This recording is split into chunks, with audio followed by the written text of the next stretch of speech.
Cher architecte Paul, la semaine dernière, j'ai appris un tas de choses sur les pompes à chaleur et sur la chaleur qu'on peut extraire du sol. Le meilleur moyen d'utiliser cette chaleur est le chauffage par le sol. Mais est-ce sain? J'ai entendu dire qu'il faisait enfler les pieds. Est-ce vrai? D'après un cliché, le chauffage par le sol serait inconfortable pour les jambes et les pieds. Mais rien n'est moins vrai. En effet, nous ne parlons pas ici d'un sol chauffé, mais bien de chauffage par le sol. Nous nous trouvons à Hofstade, une commune de l'entité de Zemst, dans le Brabant flamand. J'ai invité Tina Jonker pour lui montrer comment placer le chauffage par le sol de manière efficace.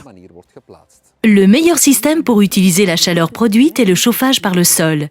Il fonctionne à basse température, économise de l'énergie, donne une impression de confort et est sain parce qu'il ne provoque pas de circulation de poussière. En outre, vous avez bien plus de place chez vous pour les meubles. Le chauffage par le sol ne se limite pas à poser des tubes dans le sol. Pour qu'il fonctionne bien, il faut créer une température procurant une sensation de confort. La température au sol ne peut excéder la température ambiante que de quelques degrés. Les tuyaux de chauffage par le sol sont placés entre des dalles préformées qui sont composées d'une couche supérieure en polystyrène de 0,6 mm et d'une isolation également en polystyrène de 30 mm. Des panneaux isolants peuvent encore être posés en dessous.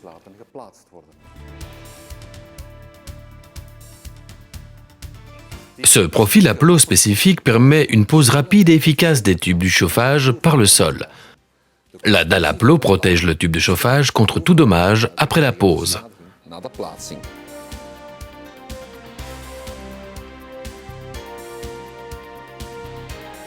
Les tubes de chauffage sont placés entre ces éléments. Il s'agit de ce tuyau TechTube constitué de 4 couches. Le tuyau TechTube se compose d'un tube polyéthylène haute densité 4 couches, est très souple et permet aussi de réaliser de très petits coudes. Mais vous pouvez également utiliser le tuyau Multiskin qui comporte une couche supplémentaire en aluminium. Le Multiskin est un tube polyéthylène haute densité réticulé avec un cœur supplémentaire en aluminium et très solide. Chaque circuit est posé selon un schéma fixe et calculé préalablement sur base des plans de l'architecte. Une fois les déperditions calculées, le plan de pose est dessiné. Pour cela, différents paramètres comme le choix de la finition de sol jouent un rôle essentiel. Tous les circuits partent d'un point de distribution, collecteur, qui est placé dans un vide technique.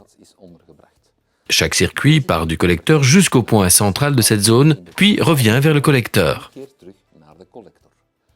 Ce type de collecteur est très intéressant parce qu'il présente une construction totalement modulaire. Dans un collecteur modulaire, les modules s'emboîtent simplement. L'avantage, c'est que par la suite, vous pouvez adapter facilement une installation si vous décidez par exemple d'aménager une mansarde en chambre d'enfants supplémentaire. Voici un plan de pose. La méthode de placement des tuyaux correspond au plan de pose. Chaque circuit part du collecteur jusqu'à un point central. Ensuite, il revient vers le collecteur. Grâce à l'alternance de la conduite d'alimentation et de retour, la chaleur est répartie uniformément dans le sol. Les différentes zones sont séparées par des joints de dilatation pour éviter la formation ultérieure de fissures. Il faut aussi prévoir un isolant périphérique contre les murs. Le sol se dilate en raison des variations de température et doit donc avoir une liberté de mouvement suffisante. Le plan de pose tient compte de tous les obstacles possibles.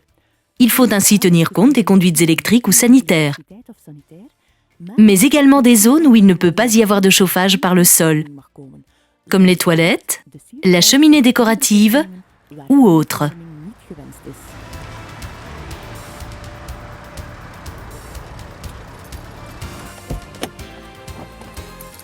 Il existe différents types de chauffage par le sol. Je vais donc aller jeter un coup d'œil avec Tina chez un fabricant à Dorp qui possède différents systèmes.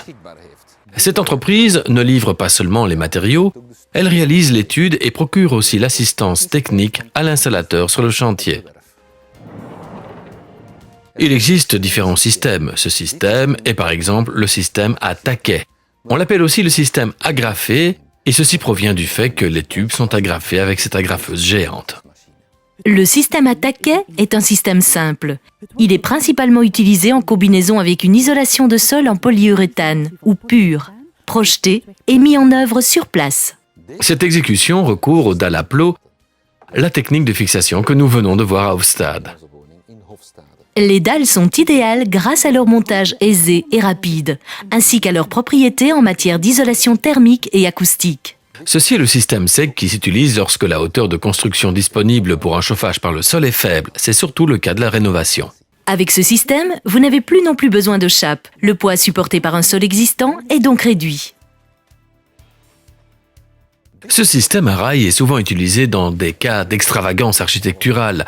Il a aussi fait ses preuves comme chauffage par le sol de salle de sport et chauffage par les murs et les cloisons.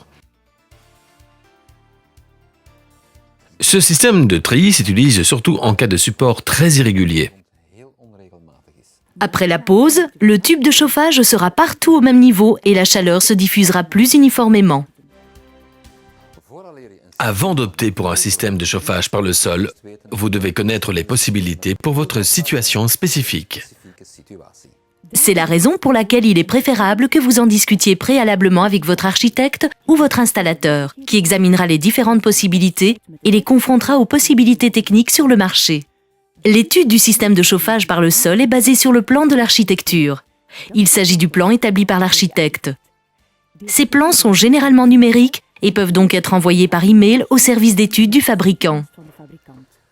Le service d'études dispose d'un programme spécial compatible avec le programme de dessin qu'utilisent la plupart des architectes. Les déperditions de chaleur peuvent être calculées très rapidement. Il faut toujours veiller à ce que l'offre soit conforme à la réglementation sur les prestations énergétiques, qui est obligatoire aujourd'hui. Avant de choisir un système de chauffage par le sol, il vaut mieux comparer les différentes possibilités. Ceci dépend de différents facteurs. Le budget, la hauteur disponible et bien d'autres choses encore. Entre-temps, Tina a déjà bien compris que le chauffage par le sol n'est pas du tout un sol chauffé et qu'elle n'aura jamais les pieds enflés. Eh bien, Paul, je ne savais pas qu'il existait autant de systèmes de chauffage par le sol différents. Et le choix est fait finalement. J'opte pour les dalles système. Un choix judicieux pour Tina.